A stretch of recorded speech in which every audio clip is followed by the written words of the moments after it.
थोड़ा और फ्लैशबैक में जाते हैं आप. I want to know about your posting in से दंतेवाड़ा जी जहाँ एक it's like a fully Naxal affected area. जब हम लोग आई नो दैट जब हमारी टीम वहां पर शूट करती थी, I am talking about even 15-20 years बैक, जब we didn't have the kind of facilities जो आजकल है, जो लाइव टेलीकास्ट हो सकता है या फिर कनेक्टिविटी इतनी अच्छी थी उस वक्त. It was so difficult.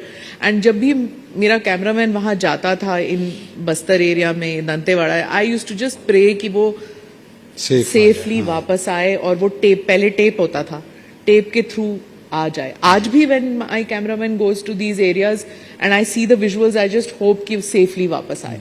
अब आप जब दंतेवाड़ा जाते हैं और and you keep talking about your mother that you know चौथी पास हैं, she doesn't know much about the outside world, तो उनको तो डर लगता होगा ना जब आपकी पोस्टिंग दंतेवाड़ा में हो जाती है और आप नक्सल अफेक्टेड एरिया में जाते हैं.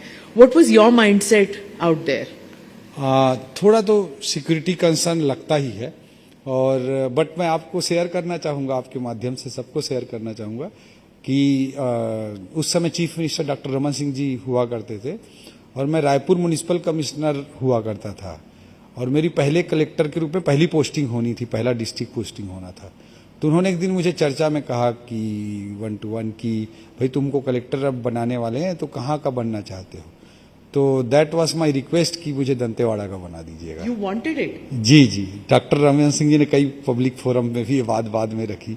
क्यों? और मेरे को लगता था मैम कि यहाँ पे सबसे ज्यादा लोगों को जरूरत है एडमिनिस्ट्रेशन की, सरकार की, और जहाँ सबसे ज्यादा प्रॉब्लम हो हम ज्यादा बेटर चेंजेस कर सकते हैं.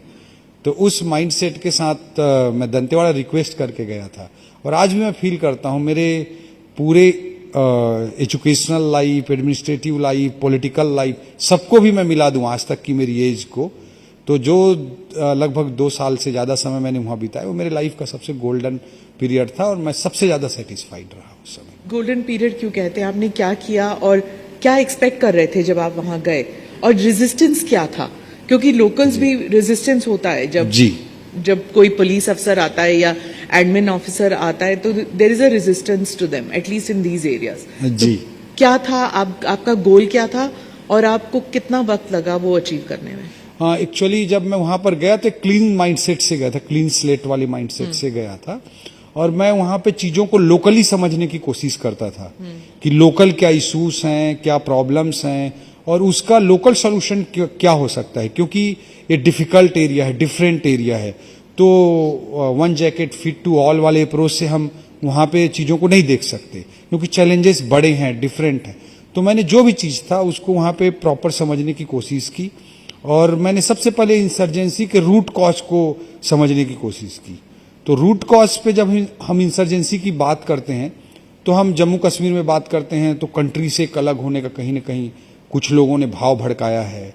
जब हम बात करते हैं पश्चिम बंगाल के नक्सलवाद की, जहां से नक्सलवादी आंदोलन चालू हुआ, तो वहां पे लैंड का इनइक्वल डिस्ट्रीब्यूशन एक बड़ा रीजन था.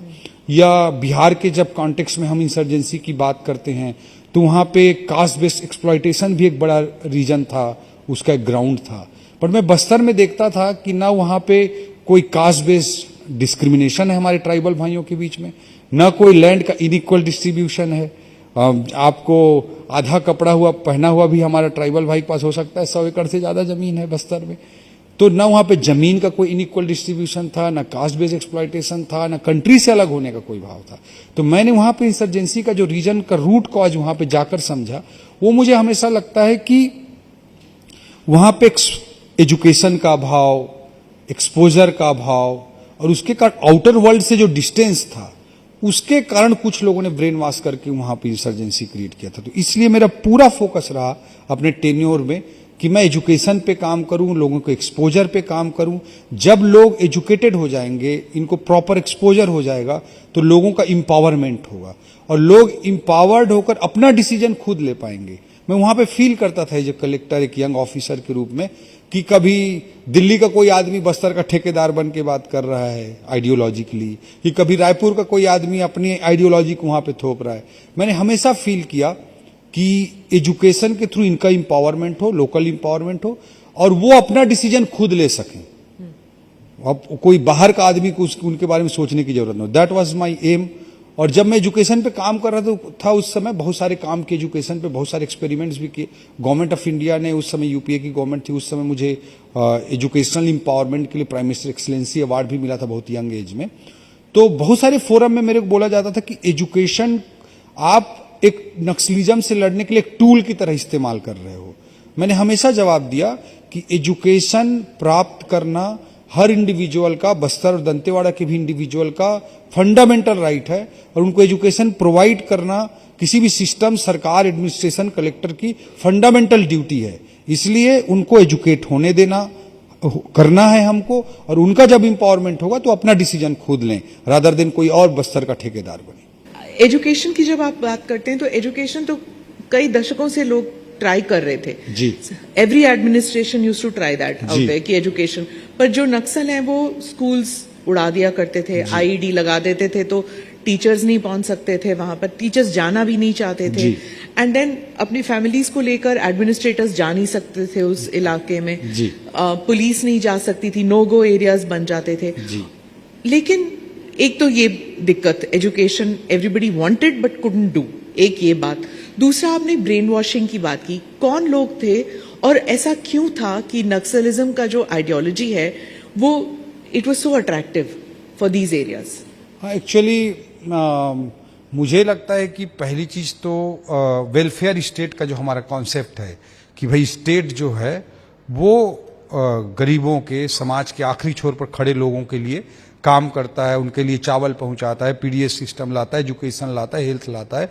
ये वेलफेयर स्टेट का जो कॉन्सेप्ट है वो वहां पर अच्छे तरीके से हम परकोलेट नहीं कर पाए। हिस्टोरिकल रीजन्स रहे हैं, नक्सलिज्म से पहले के रीजन्स रहे हैं। जैसे मैं एक एग्जांपल दूं आपको कि बस्तर जो रीजन है वो 1998 तक सिंगल डिस्ट्रिक्ट था जो केरल राज्य से बड़ा था, तो ऐसे में हम वेलफेयर स्टेट के कॉन्सेप्ट को नीचे तक पहुंचाने में कहीं न कहीं मिस्टेक किए। आजादी के बाद 50 सालों तक जब मध्य प्रदेश हुआ करता था तो बस्तर क्या है, कहां है, उसको कोई पूछने वाला भी सच नहीं था। कैपिटल की डिस्टेंस 900 किलोमीटर की डिस्टेंस हुआ करती थी। ये सारी समस्याएं थी। केरल से बड़ा एक डिस्ट्रिक्ट, दिल्ली से कंपेयर करूं मैं तो 30 टाइम्स लार्जर देन दिल्ली, एक सिंगल डिस्ट्रिक्ट था। इस तरह का सिचुएशन था। वेलफेयर स्टेट के कॉन्सेप्ट को हम कहीं ना कहीं, हमारा सिस्टम नीचे तक नहीं पहुंचा पाया। दूसरा चीज मुझे लगता है कि जो ग्राउंड पर, गांव में जो आम ट्राइबल आदमी था उसको एक्सपोजर किसका हो पाता था? एक हवलदार का। वो बोल रहे हैं ट्राइबल्स को कि सामाजिक न्याय के सिद्धांत पर चलने वाले, अपने कम्युनिटी के आधार पर जस्टिस का डिसीजन देने वाले। कोई अगर कोई क्राइम भी करता था, पहले कल्चर रहा है कि वहां पे कम्युनिटी डिसाइड करती थी। वहां पे एक हवलदार जाके बोलेगा कि ये आईपीसी है, सीपीसी है। पटवा जो जंगल पे झूम कृषि, शिफ्टिंग कल्टीवेशन करके जीवन जीने वाले लोग, उनको जाके कोई बताएगा फॉरेस्ट कंजर्वेशन एक्ट 1980 ये है, इसमें तुम ये कर सकते हो, नहीं कर सकते हो। कि पटवारी बोलेगा कि सरकारी जमीन है, ये प्राइवेट जमीन है। तो इस तरह से उनका जो एक्सपोजर था कहीं ना कहीं हवलदार, पटवारी, इन्हीं तक सीमित था। और एक बड़ा प्रॉब्लम, आइडियोलॉजिकल प्रॉब्लम मैं मानता हूं कि इंडिपेंडेंस के बाद कहीं ना कहीं तत्कालीन सरकार को ब्लेम गेम के लिए मैं नहीं बोलना चाह रहा हूं, बट उस एरिया को जिस तरह से टेकल करना चाहिए था, उस एरिया के बारे में जो सेंसिटिविटी रखनी चाहिए थी, वो कभी नहीं रखा गया। कल्चरल प्रोटेक्शन के नाम से आउटर वर्ल्ड से उस एरिया को कट ऑफ कर दिया गया। हैजा, मलेरिया से लाखों, हजारों लोग मरते रहे और कहीं ना कहीं एक डिस्टेंस बना रहा कल्चरल प्रोटेक्शन के नाम पे। अबूझ माड़ी रीजन, बस्तर एरिया जो 4000 स्क्वायर किलोमीटर का एरिया है, और 4000 स्क्वायर किलोमीटर के एरिया आज तक अनसर्वेड पार्ट ऑफ इंडिया रहा। आजादी के बाद 50 सालों तक, 30-40 सालों तक तो मौका था ही, उसमें नहीं किया गया। फिर बाद में नक्सलिज्म वहां पर आया। या मैं एक उदाहरण देना चाहूंगा कि शायद 2006 में रूल चेंज हुआ। 2006 से पहले अबूझ माड़ में आपको, मेरे किसी को भी एंट्री करनी हो तो कलेक्टर का परमिशन लेना पड़ता था। तो कल्चरल प्रोटेक्शन के नाम पर तत्कालीन सरकारों ने कहीं ना कहीं ये अन्याय किया।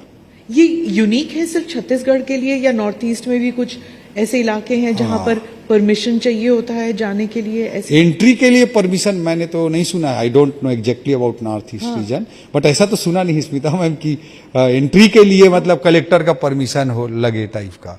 और 60 नहीं, कल्चरल प्रोटेक्शन। कल्चरल, तब तो सिक्योरिटी कोई इशू था ही नहीं। मैंने सुना है वो सबसे शांत एरिया था तब।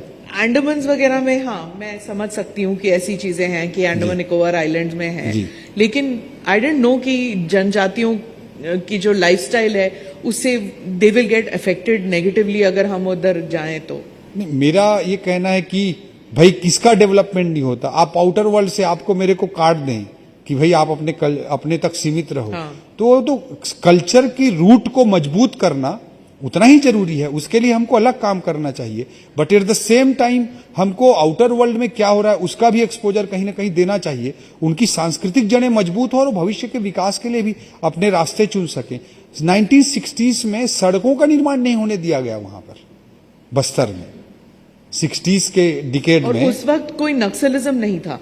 नक्सलिज्म की एंट्री 80s के बाद हुई है। हाँ। जब वारंगल यूनिवर्सिटी का मूवमेंट हम पढ़ते हैं नक्सल लिटरेचर में, जब हम पढ़ते हैं के सीतारमैया जी नक्सल लीडर थे, उनकी बेटी डॉटर और उनकी सन इन लॉ, उनके बेटी दामाद एम्स दिल्ली में डॉक्टर हुआ करते थे। आप लिटरेचर में पढ़े होंगे। तो वो हर समर वेकेशन टाइप वेकेशन में वो हेल्थ कैंप जाके अंदर में करते रहते थे।